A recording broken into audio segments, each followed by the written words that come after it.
kada kantas yra plastikas, jis yra atsparesnis ir tvirtesnis.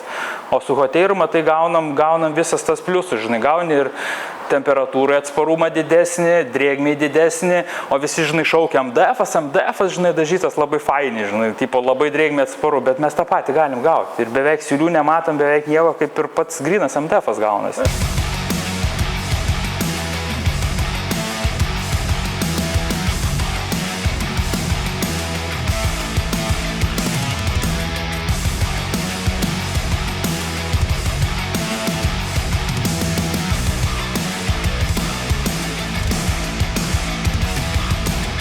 Bent mano subjektyvi nuomonė, tai, pavyzdžiui, hoteiras man yra geriau negu dažytas MDF-as netgi. Bent jau atsparumo ir mechaninio, sakykime, pažeidimo atžvilgių. Ir biesiai turi didžiausią patirtį realiai karšto oro briaunavimo srityje. Nes jie buvo pradininkai. Visi kiti gamino, kaip sakant, iš paskos. Mums reikia būtent užkantuoti detalę su tokiais išfrezavimais. Būna jie ir didesni, ir mažesni gali būti. Ir netgi pas kitus gamintojus mes tikrinomės, ar tokią galimybę gali padaryti, tai nieks kol kas nepasiūlė.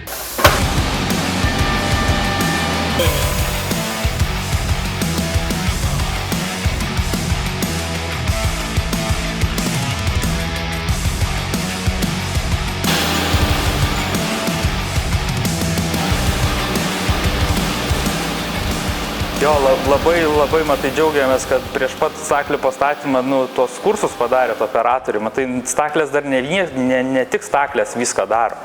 Be operatorių čia irgi nepraeis. Kadangi atsirado laminavimo staklės, mūsų gamyba, visas našumas gerokai padidėjo.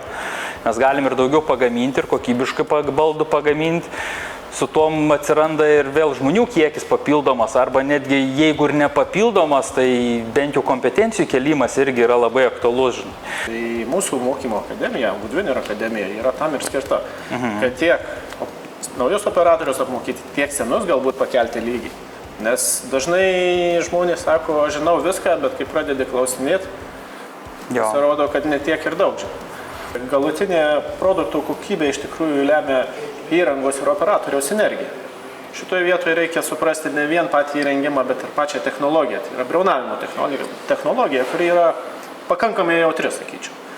Tai ne CNC, tai ne gręžimas. Yra tas dalykas, kur kartais skaičiais neįmanoma tam tikrų dalykų aprašyti. Ir kaip pavyzdys, klijų drožtuko reguliavimas, kuris yra vis dėlto mechaninis, yra labai jautrus ir operatorius turi turėti pajautimą, kiek reikia pasukti būtent toje vietoje.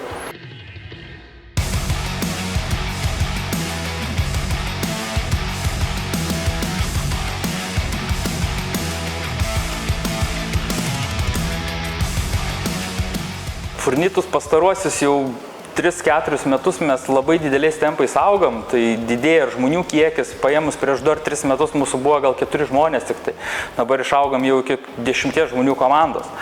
Ir visus mokom labai, keliam kompetencijas, kad jie žinotų savo srities, savo sritį, savo darbą, savo reikalavimus iškeltus žinotų. Staklių operatorius lygiai taip pat irgi toks gaunasi labai gera vieta, kur be jo nieks neįvyksta. Mums klientai, matai, labai pakelia tą visą kokybės lygį, mes norim operatoriui perduoti tą visą ir pati įmonė labai didėja, plečiasi, veiklos plečiasi, klientų poreikiai labai kiti didėja, tos kokybės reikalavimai didėja, ko anksčiau nebuvo šitiek daug. Jūsų klientai reiklus jum, jūs kaip klientas reiklus mum. Ir visi šitie reikalavimai kelia mūsų lygį, nes mes orientuojamės pagal jūs.